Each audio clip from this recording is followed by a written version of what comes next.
Next example है motion in straight line से। A body covers 1/3 of its journey with speed u, the next 1/3 with speed v and the last 1/3 with speed w। Calculate the average speed of the body during the entire journey. इस question में जो total distance है वो 3x है और 1/3 जो journey है उसका स्पीड u है, नेक्स्ट 1/3 जो है वो v है और जो फाइनल जो थर्ड पार्ट है जर्नी का वो इसका स्पीड जो है वो w है। तो इसमें हमें एवरेज स्पीड फाइंड करना है।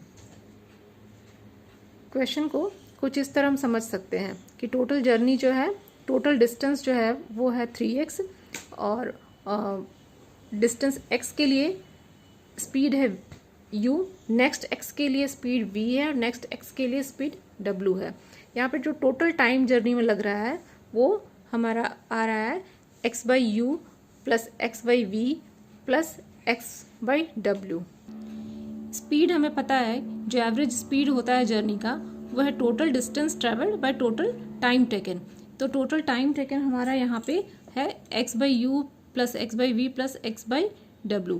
तो यहाँ पे जब हम इसे सिंप्लीफाई करेंगे तो आ जाता है इस तरह से, और एवरेज स्पीड के साथ में जब उसको हम पुट करते हैं वैल्यू को तो आ जाता है 3x/x vw plus uw plus uv divided by uvw।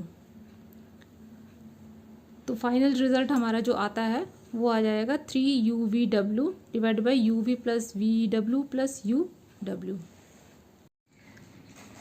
Motion in straight line, इस चैप्टर से नेक्स्ट एग्जाम्पल है। A body traveling along a straight line traversed 1/2 of the total distance with velocity v0.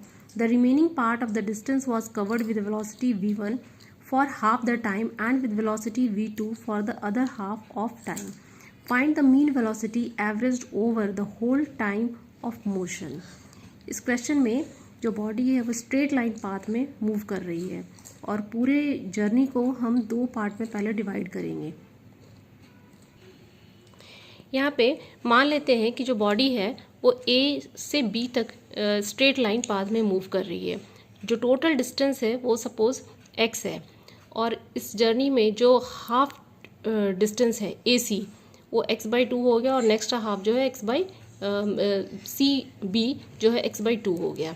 तो यहाँ first half के लिए जो velocity है body का वो क्वेश्चन के हिसाब से है वो v0 है, और जो नेक्स्ट हाफ है उस नेक्स्ट हाफ जो मोशन है C/B, ये टोटल जर्नी को करने में T2 टाइम लग रहा है और फर्स्ट हाफ को करने में T1 टाइम लग रहा है। जो नेक्स्ट हाफ है CB, उस जर्नी को भी हम दो पार्ट में डिवाइड करेंगे जिसमें फर्स्ट हाफ जो है वो v1 वेलोसिटी से ट्रैवल कर रहा है बॉडी और जो नेक्स्ट है वो v2 वेलोसिटी से यहाँ पे ट्रैवल कर रहा है। तो अब हमें यहाँ पे निकालना है जो टोटल टाइम कितना लग रहा है बॉडी का पूरी जर्नी के लिए। तो इसको हम v1 v2 वेलोसिटी के रिस्पेक्ट में हम इसके निकालेंगे।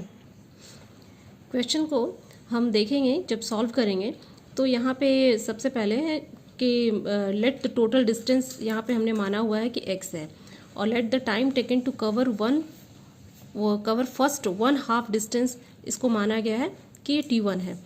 तो यहाँ पे T1 को हम लिख सकते हैं, T1 को लिख सकते हैं x/2 बाई v0, क्योंकि x/2 जो है वो हाफ डिस्टेंस है टोटल जर्नी का और नेक्स्ट और v0 जो है वो वेलोसिटी वो गिवन दिया हुआ है। तो यहाँ पे फिर late the time taken for next x/2 distance is T2 next half distance के लिए जो टाइम टेकन जो है वो T2 है। देन हम इसको नेक्स्ट हाफ जो है जर्नी का उसको उसमें टोटल जो टाइम लग रहा है उसको हम एक्सप्रेस करने के लिए सबसे पहले x/2 को v1 और T2 के टर्म में हम एक्सप्रेस करेंगे। तो यहाँ पे हम देख सकते हैं कि x/2 इक्वल्स टू हम लिख सकते हैं velocity multiplied by time plus v2 multiplied by time. ये नेक्स्ट हाफ जो है जर्नी का उसके लिए हम इसको इस तरह से एक्सप्रेस कर सकते हैं। तो T2 यहाँ पे इसको जब हम सॉल्व करेंगे तो हमें मिलेगा x/v1 प्लस v2। ये जो जर्नी है C to B, इसके लिए हम इसको इस तरह से हम एक्सप्रेस कर सकते हैं।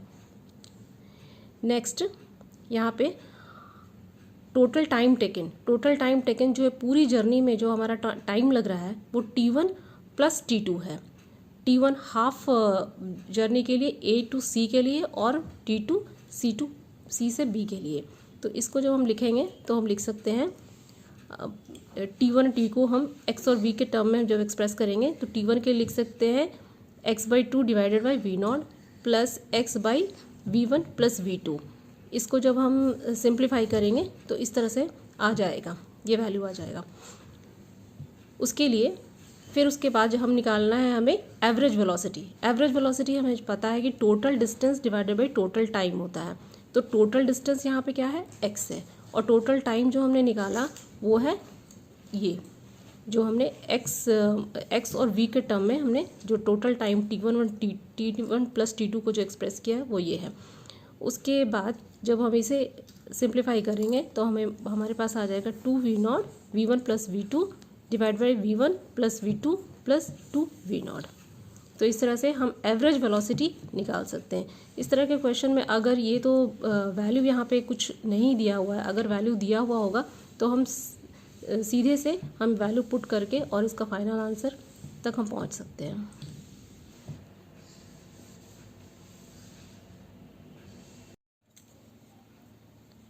Motion in a straight line, इस चैप्टर से नेक्स्ट एग्जाम्पल है। On a 60 kilometre track a train travels the first 30 km with a uniform speed of 30 km per hour. How fast must the train travel the next 30 km so as to average 40 km per hour for the entire trip? इस question में 60 kilometre का एक track है जो train travel करती है। जो first 30 kilometre है वो 30 किलोमीटर पर आवर की स्पीड से चल रही है, और जो नेक्स्ट जो 30 किलोमीटर है उसका स्पीड नहीं पता है, वो पता करना है, और जिससे कि एवरेज जो ट्रैक का जो स्पीड है, जो ट्रेन का जो ट्रैक पे चलने का स्पीड है वो 40 किलोमीटर पर आवर आ जाए। तो ये जो 40 किलोमीटर ये इसका एवरेज स्पीड इसमें दिया हुआ है।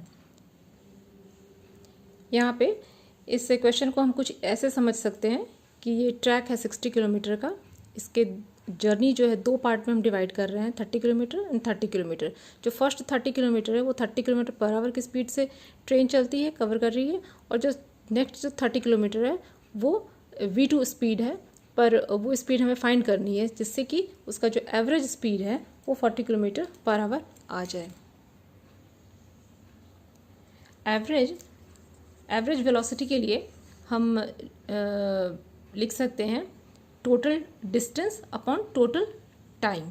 तो यहाँ जो टोटल डिस्टेंस है जो ट्रेन ट्रैवल कर रही है वो है S1 plus S2, that is S plus S जो टोटल डिस्टेंस है, और total time T1 plus T2।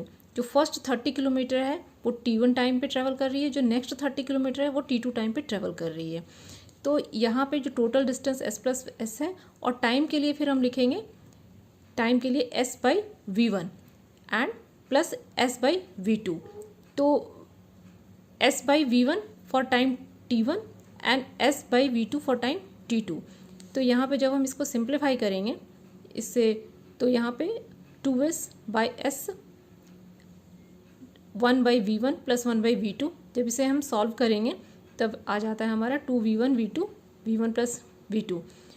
तो यहाँ पे हमारे पास अब देख सकते हैं कि इस फॉर्मूला में हमारे पास V1 की वैल्यू है, V2 की वैल्यू नहीं है, और जो एवरेज स्पीड है वो दिया हुआ है 40 किलोमीटर पर आवर। तो यहाँ पे एवरेज V एवरेज की जगह हम लिखेंगे 40, और बाकी जो वैल्यू है वो सब पुट कर देंगे। तो यहाँ पे जब V2 के लिए जब सॉल्व करेंगे इसे, तो हमारे पास हमें मिल जाएगा V2 equal to 60 kilometre per hour. तो जो ट्रेन है वो फाइनली जो नेक्स्ट जो जर्नी है 30 किलोमीटर वो 60 किलोमीटर पर आवर की स्पीड से अगर वो ट्रेवल करती है तो उसका एवरेज वेलोसिटी जो है वो 40 किलोमीटर पर आवर हो जाएगा।